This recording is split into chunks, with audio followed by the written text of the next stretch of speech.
The report also shows a 14% increase in pedestrians being killed in the District of Columbia from 2017 to 2018. From Washington, I'm Shauna Mizell. As of now, there is only one detox facility in the entire District of Columbia, leaving little room for accommodations for those struggling with addiction. While D.C. government officials are working to combat this ongoing crisis, some feel they need to do more. In Washington, I'm Shauna Mizell. According to the Federal Reserve, student loan debt in the United States is at an all-time high of $1.5 trillion, and that number is rising. As of now, it is unclear whether or not free college will be a deciding factor for voters at the polls in the 2020 election. However, it will be an issue that presidential candidates have to address. For Howard University News Vision, I'm Shauna Mizell. Regardless of the resources in place to assist with homelessness, it can still wear on the body physically and mentally. To see more from Jordan and Teron, you can subscribe to their YouTube channel at Jordan and Teron, or you may just catch them on your next train ride performing. For Howard University News Vision, I'm Shauna Mizell. A simple walk could end in the worst way possible. 6,200 of our friends and neighbors are no longer here because they chose to just walk somewhere, and that shouldn't be a death sentence. The Governor's Highway Safety Association issued a report analyzing the numbers across the country and projecting that 6,227 pedestrians died in 2018, the highest number since 1990. Traffic deaths overall are going down, but yet pedestrians are going up, deaths are going up every year, so it is alarming. The association also offering insight into some of the causes behind the increase. We're in bigger vehicles, we're going faster, and the role of alcohol is playing a big role. Not only are drivers many times have had too much to drink behind the wheel, sometimes pedestrians are as well. Smartphones also a factor, a problem many on the road say they recognize. It's very easy for there to be confusion and somebody could get hurt. All your senses have to be there. You don't need to be doing other things. The organization says the numbers can go down with better infrastructure and more awareness. Take a break, focus on that nice walk, focus on that nice drive, give your mind a break, and it'll help you to get there safely. The report also shows a 14% increase in pedestrians being killed in the District of Columbia from 2017 to 2018. From Washington, I'm Shauna Mizell.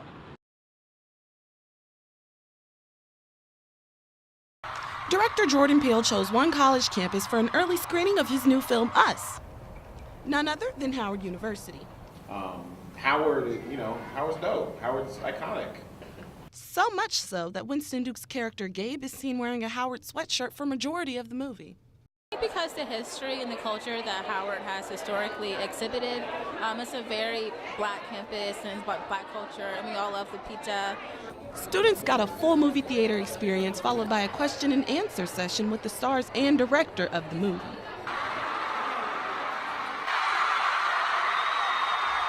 Because as a TV and film major myself, I would just like to get, an inside perspective and maybe some tips and tricks about the mindset behind filming the movie and using black actors.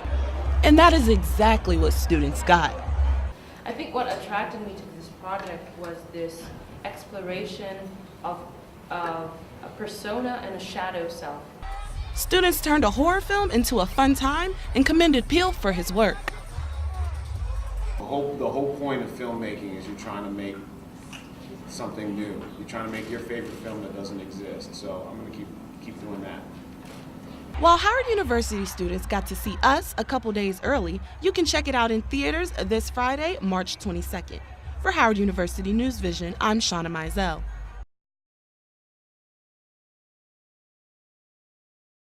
A national crisis known for plaguing Midwestern states is surprisingly hitting the nation's capital, Washington, D.C., just as hard.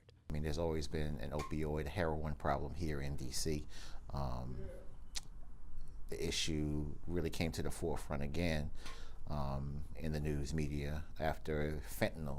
Every 11 minutes, someone in America dies from an opioid overdose, and according to the Kaiser Family Foundation, Washington, D.C. ranks third in the nation in opioid overdoses at a rate of almost 35%. Clean and Sober Streets D.C. is one recovery center working to combat the opioid epidemic. Many of our clients have stated that they've overdosed off of fentanyl tainted heroin. So no, I wasn't surprised by that statistic at all. Many of our clients are in recovery from not only heroin, but other opiate-based substances such as Oxycontin, Percocet. The D.C. government has stepped in, promising to distribute 76,000 kits of naloxone throughout the city, a drug used to counter opioid overdoses. Mayor Muriel Bowser released a statement saying, "We know that ending the opioid epidemic must be an all-hands-on-deck effort. Community leaders, healthcare professionals, and public safety experts. By working together, we can increase awareness and strengthen our prevention, treatment, and recovery initiatives." Mayor Bowser, just one government official attempting to address a national problem.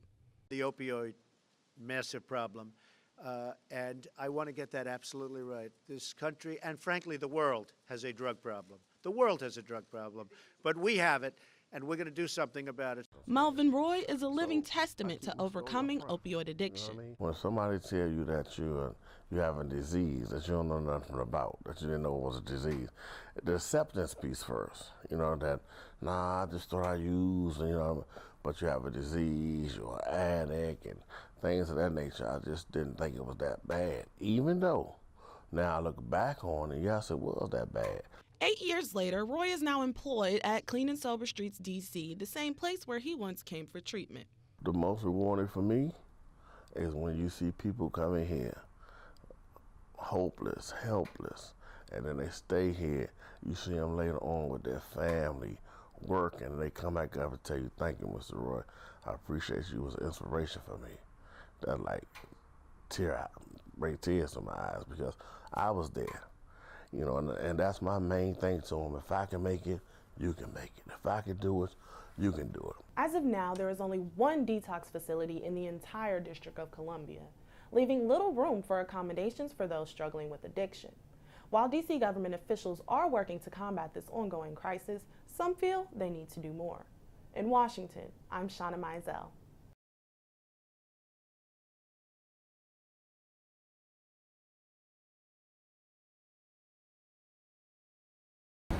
With dangerously low temperatures in Washington, D.C., close to 7,000 homeless people are left cold and vulnerable. But various community members have come together to do what they can to make a difference for the homeless in this freezing cold weather. We just come here out here about once a month. We have food, supplies, clothing when we can get it. It's just all of us, none of us are rich, but all of us get by, and so we pool our resources and try to help people out here. So we decided to come and try to help them out with blankets and toiletries and socks to try to put a smile on their face and to let them know that we love them. Washington, D.C.'s homeless population is more concentrated in metro areas like Union Station.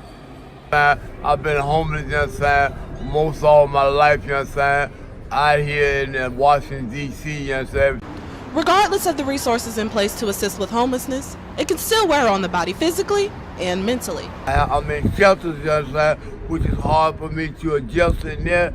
So it's hard to adjust out here, being by myself. I really ain't no one to talk to, and I really can't get no support to come off the street.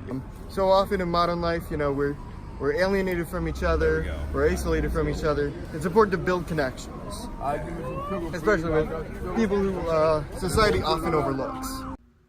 For Howard University's News Vision, I'm Shauna Mizell.